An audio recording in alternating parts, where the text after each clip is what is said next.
Assalamualaikum warahmatullahi wabarakatuh. Selamat datang di channel Sobat Hales. Tetap semangat belajar. Semoga channel ini bermanfaat untuk teman-teman semua. Namun sebelum kita mulai, jangan lupa klik tombol subscribe dan tombol lonceng agar teman-teman tidak ketinggalan notifikasi update terbaru dari channel Sobat Hales. Pada sesi ini kita akan membahas sistem life cycle atau pengembangan sistem informasi. Berikut ini adalah gambaran project life cycle yang dimulai dari conceptualize and initialize yang muncul akibat business case atau permasalahan bisnis. Pada fase ini sebagai titik awal di mana banyak stakeholder berkumpul dengan berbagai macam ide dan saran, sehingga menghasilkan suatu konsep yang berisi gagasan atau harapan-harapan dari pelaksanaan proyek yang hendak dicapai, yaitu terselesaikannya permasalahan bisnis. Selanjutnya, develop project plan and charter yang menghasilkan project charter and plan. Pada fase ini sebagai fase kedua di mana suatu proyek diatur dan bagaimana suatu proyek diberikan alternatif sebagai rekomendasi, persetujuan pendanaan akan diimplementasikan. Project Charter memberikan kesempatan lain untuk memperjelas tujuan proyek dan mendefinisikan tujuannya dalam hal ruang lingkup, jadwal, anggaran, dan standar kualitas. Selain itu juga memberikan kewenangan kepada manajer proyek untuk mulai menjalankan proses dan tugas yang berkaitan dengan pengembangan SDLC. Project plan di sini menyediakan semua rincian taktis mengenai siapa yang akan melakukannya, melaksanakan pekerjaan proyek, dan kapan akan diselesaikan. Execute and control the project, pelaksanaan model pengembangan SDLC hingga mendeliver hasil information system atau sistem formasi. Pada fase ketiga ini, metode pengembangan proyek IT fokus pada eksekusi dan kontrol, melaksanakan perencanaan proyek, memberikan hasil dari produk IT, dan proses manajemen proyek untuk mencapai tujuan proyek. Selama fase ini, tim proyek umumnya menggunakan metode pendekatan serangkaian analisa sistem dan perangkat desain untuk mengimplementasikan siklus pengembangan sistem atau SDLC.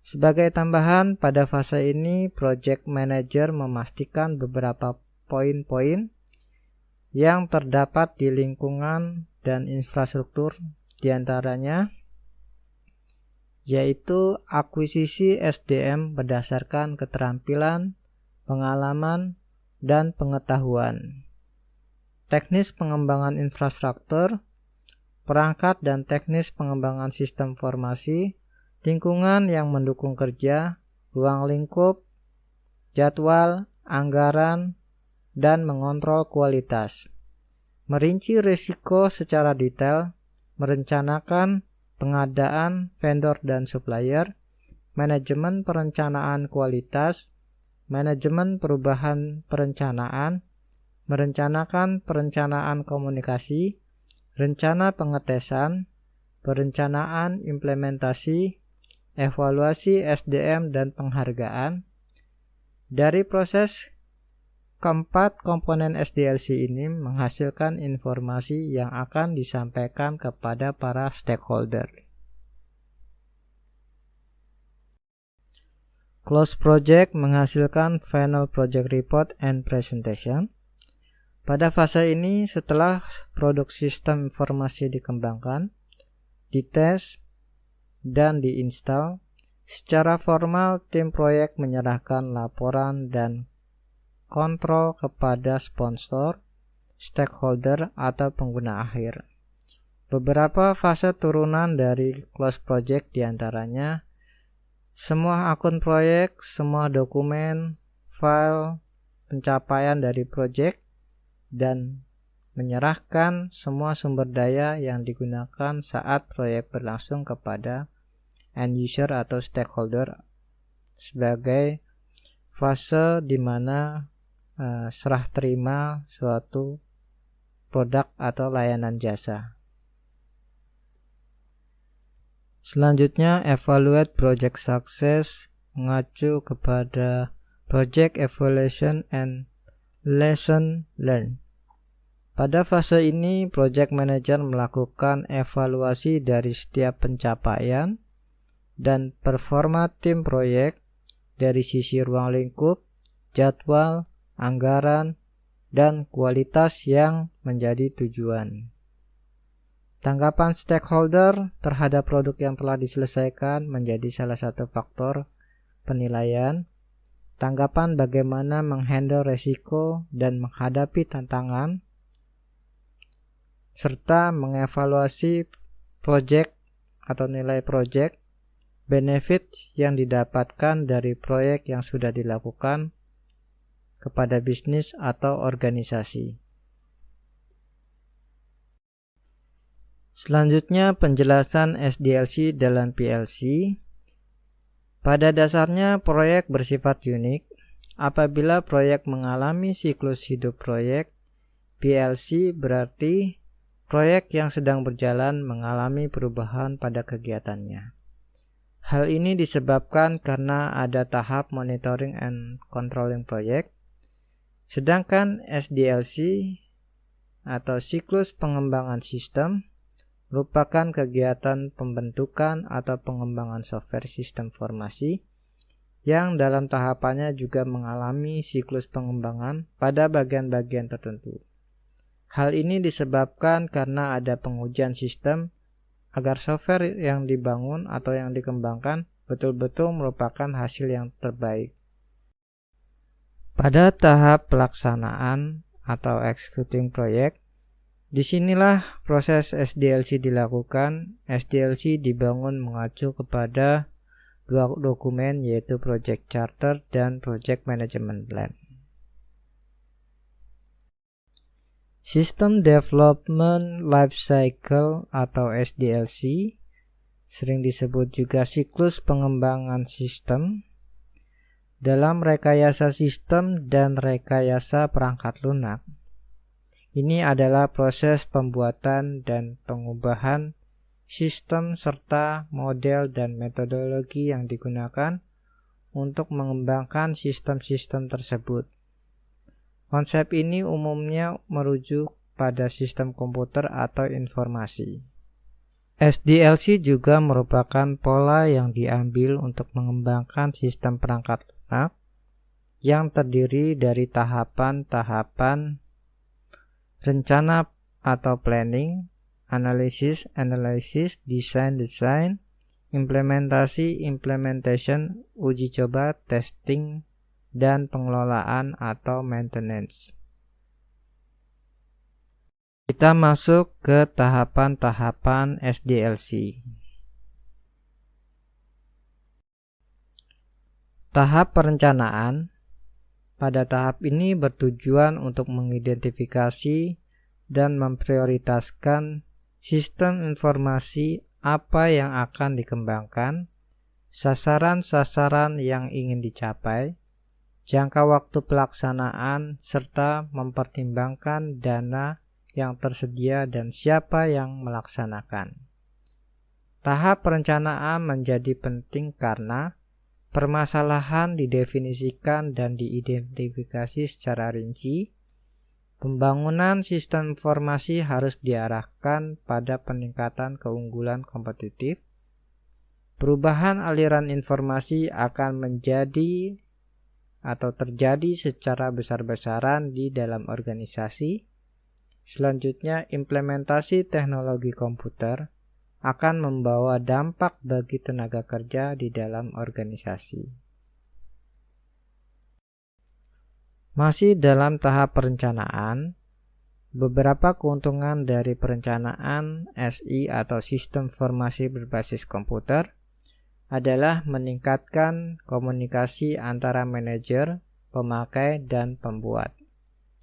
Meningkatkan efektivitas penggunaan sumber daya organisasi, mendukung komunikasi untuk pertanggungjawaban kegiatan yang dilakukan oleh individu maupun departemen. Mendukung proses evaluasi, memungkinkan para manajer untuk mengelola pembangunan sistem jangka panjang. Selanjutnya, tahap analisis.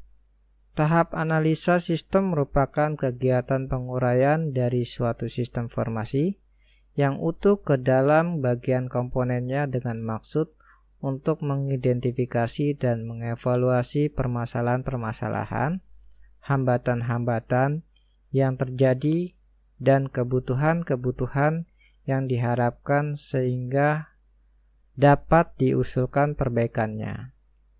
Membuat laporan perlu dibuat sebagai dokumentasi dari penelitian.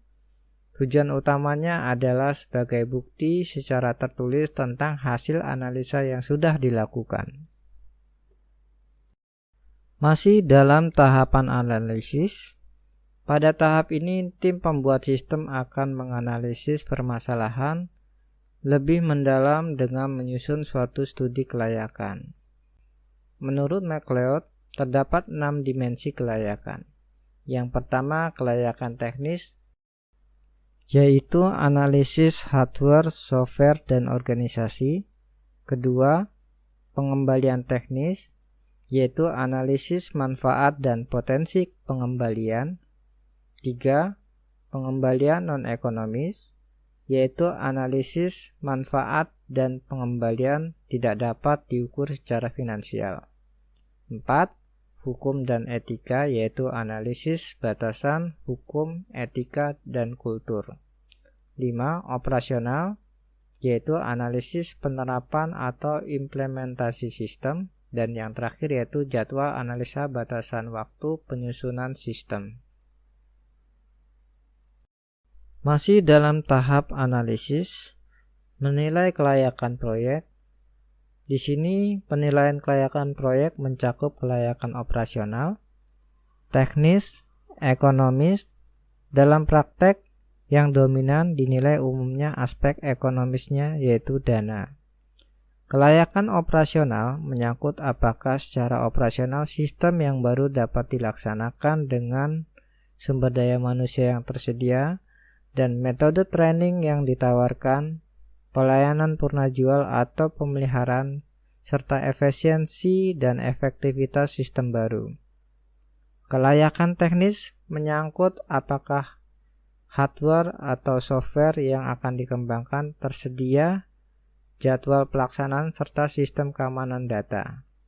Kelayakan ekonomis menyangkut biaya untuk membuat dan menjalankan sistem baru, serta keuntungan yang akan diperoleh dari sistem tersebut. Masih dalam tahap analisis, studi kelayakan juga harus dilakukan terhadap faktor-faktor berikut ini agar pemodelan sistem informasi dapat digunakan dalam lingkup yang tepat. Yang pertama, kelayakan organisasi. Kedua, memilih kelompok bisnis atau pasar sasaran mana yang akan menjadi tujuan penetrasi produk-produk yang akan dipasarkan. Ketiga, melihat kemungkinan permodalan. 4. Tingkat kompetisi produk harus dapat dideteksi dengan baik. 5. Lingkungan operasional sistem. Dan yang terakhir yaitu sistem harga. Masih dalam tahap analisis, requirement analysis, yaitu menyusun analisis kebutuhan, merupakan lanjutan yang bisa dilakukan sesudah studi kelayakan, tetapi bisa juga dilakukan setelah proposal disetujui dan kontrak disepakati. Jenis-jenis requirement-nya yaitu business requirement, 2 stakeholder requirement, 3 end user requirement, 4 system requirement, dan yang terakhir 5 software requirement. Tahap desain sistem. Desain berkonsentrasi pada bagaimana sistem dibangun untuk memenuhi kebutuhan pada fase analisis. Manfaat desain sistem adalah memberikan gambaran rancangan bangun atau blueprint yang lengkap sebagai penuntun atau guideline bagi programmer dalam membuat aplikasi. Beberapa hal yang dilakukan dalam desain sistem adalah pemodelan sistem, desain aplikasi, desain antarmuka, desain basis data, desain perangkat keras atau jaringan, deskripsi pengguna. Masih dalam tahap desain sistem. Sistem informasi yang terkomputerisasi setidaknya terdiri dari hardware yang terdiri dari komponen input, proses, output, dan jaringan. Software terdiri dari sistem operasi, utilitas, dan aplikasi. Data mencakup struktur data, keamanan, dan integritas data. Prosedur seperti dokumentasi, prosedur sistem, buku petunjuk operasional, dan teknis. Yang terakhir, manusia sebagai pihak yang terlibat dalam penggunaan sistem informasi.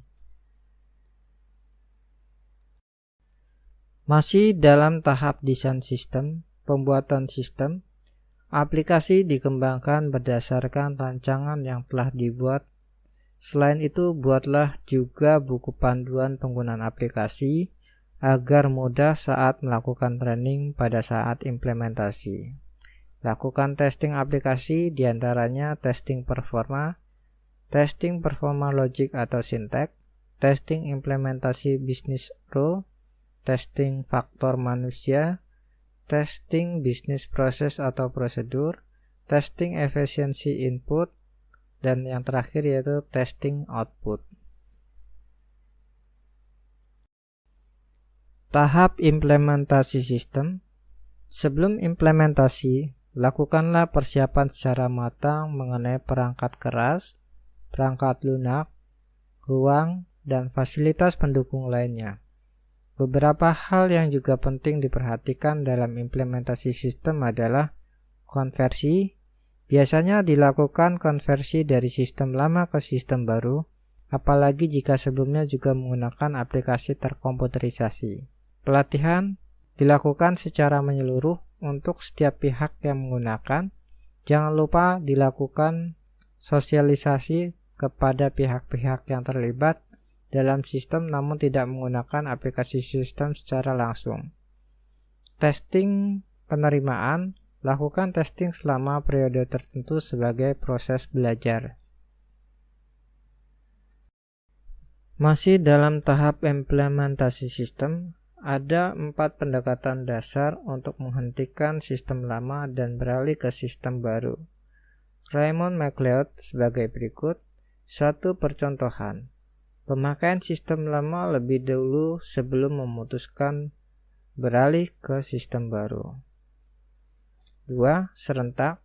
Sistem lama dihentikan langsung diganti sistem baru. 3. Bertahap. Sistem baru digunakan bagian per bagian dan seterusnya hingga seluruh bagian beralih ke sistem baru. Yang terakhir, keempat, paralel. Sistem lama dipertahankan sementara sistem baru mulai dioperasikan. Jika sistem baru telah beroperasi secara penuh dan teruji kebenarannya, maka sistem lama dilepaskan. Tahap pemeliharaan sistem. Tahap pemeliharaan mencakup seluruh proses yang diperlukan untuk menjamin kelangsungan, kelancaran, dan penyempurnaan sistem yang telah dioperasikan. Beberapa hal yang harus dilakukan diantaranya pemantauan pengoperasian, antisipasi gangguan kecil atau bug, lakukan penyempurnaan, antisipasi faktor-faktor luar, virus, kerusakan atau kehilangan data, atau sistem diakses oleh pihak luar.